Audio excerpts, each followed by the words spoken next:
Express way का विरोध किया जा रहा है, उसका मूल कारण बताएं, क्या वजह है?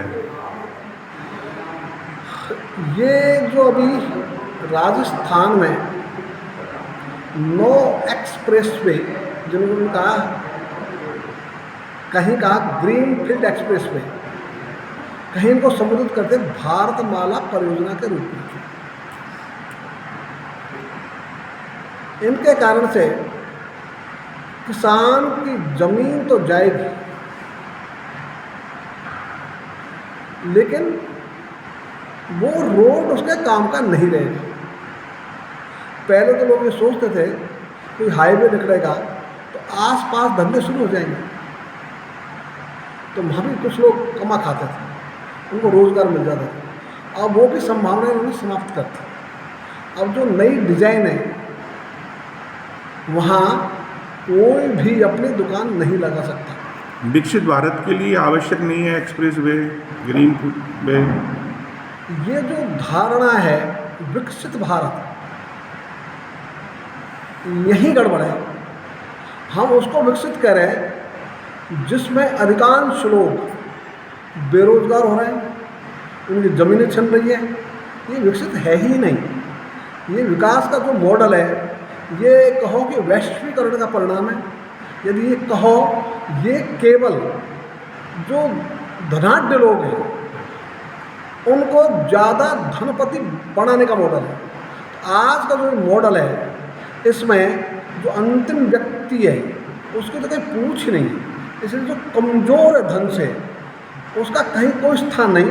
और अभी आप इसलिए सर्वे देखो, दुनिया भर के जो मॉडल चल रहा है, इसमें जो धनपति है उनका धन तो बढ़ रहा है, जो निर्धन है उनका धन घट रहा है। तो विषमता ये बढ़ रही है, और जहाँ विषमता बढ़ती है वहाँ अराजकता, अशांति, ये सब बढ़ते हैं। नक्सलवाद बढ़ता है, आतंकवाद बढ़ता है, अपराध बढ़ता है। तो ये जो विषमता है, ये विषमता इन चीज़ों का जनक है। तो विषमता यदि बढ़ेगी तो समाज में शांति नहीं रह सकती। क्या करना चाहिए सरकार को फिर? सरकार को चाहिए, एक वाक्य में मैं बोलता हूँ, प्राथमिकता दे सड़क को नहीं, सिंचाई। सिंचाई में जहाँ जहाँ भी पानी जाएगा वो समृद्धि लाएगा।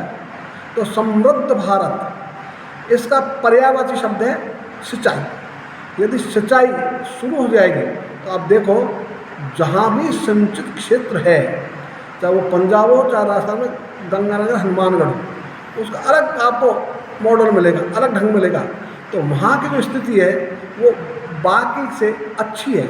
तो जहाँ भी सिंचित क्षेत्र होगा वहीं समृद्धि आएगी। और एक आप यही देख लो, दूर मत जाओ, जब जगर का पानी खेतों में आता था तो स्थिति अलग थी, और जब से जगर का पानी खेतों में आना बंद हुआ है, स्थिति अलग है।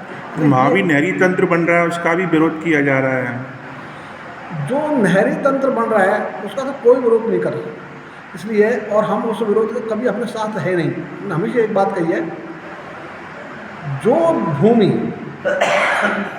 किसान की छीनी जा रही है सड़क के लिए, वो सड़क जो 15 फीट ऊंची बनेगी, जिस पर गांव का व्यक्ति, गांव का ट्रैक्टर, गांव की मोटरसाइकिल, गांव की गाड़ी, गांव की साइकिल वो चल नहीं सकेगी, क्योंकि कानून ने बना दिया, उसको वहाँ अनुमति नहीं होगी। और दूसरा, वो जो सड़क बनेगी उसमें कट होंगे 1 या 2 किलोमीटर। अब यदि मेरा खेत है, मेरे घर के सामने, बीच में से सड़क निकल गई, हाईवे निकल गया, तो मुझे क्या करना पड़ेगा? यदि 1 किलोमीटर कट है तो 1 किलोमीटर पहले 1 किलोमीटर जाऊँगा, फिर वापस अपने खेत आने के लिए फिर 1 किलोमीटर आऊँगा, तो एक बार में 2 किलोमीटर हो गया, आने जाने का 4 किलोमीटर हो गया।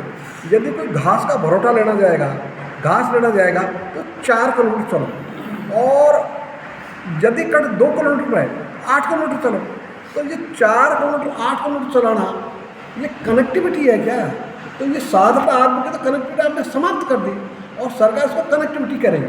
इसलिए ये जो सरकार का मॉडल है, ये उन लोगों के लिए जिनके पास ऐसी गाड़ी हो जो 125, 150 किलोमीटर प्रति घंटा की स्पीड से चल सके, उनके लिए बना रहे हैं। वो चाहते हैं हम 5 घंटे में 2 घंटे पहुंच जाए।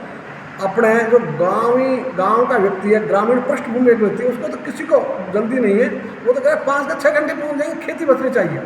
तो ये जो 5 घंटे से 2 घंटे में पहुंचने वाले लोग हैं, वो हिंदुस्तान की जनसंख्या का 1% भी नहीं है, उनसे भी कम है, उनके लिए रोड बन रहा है। तो ये जो जिनको हम धनपति कहते हैं, जिनको हम कॉरपोरेट जगत कहते हैं, उनके लिए जल्दी, उनको जल्दी है, साधारण आदमी को जल्दी नहीं है। लेकिन किसके लिए रोड बना रहे हैं? तो जिनके लिए रोड बना रहे हैं वो तो जनसंख्या में से 1% भी नहीं है, उनके लिए रोड। और इस पर जो खर्चा होगा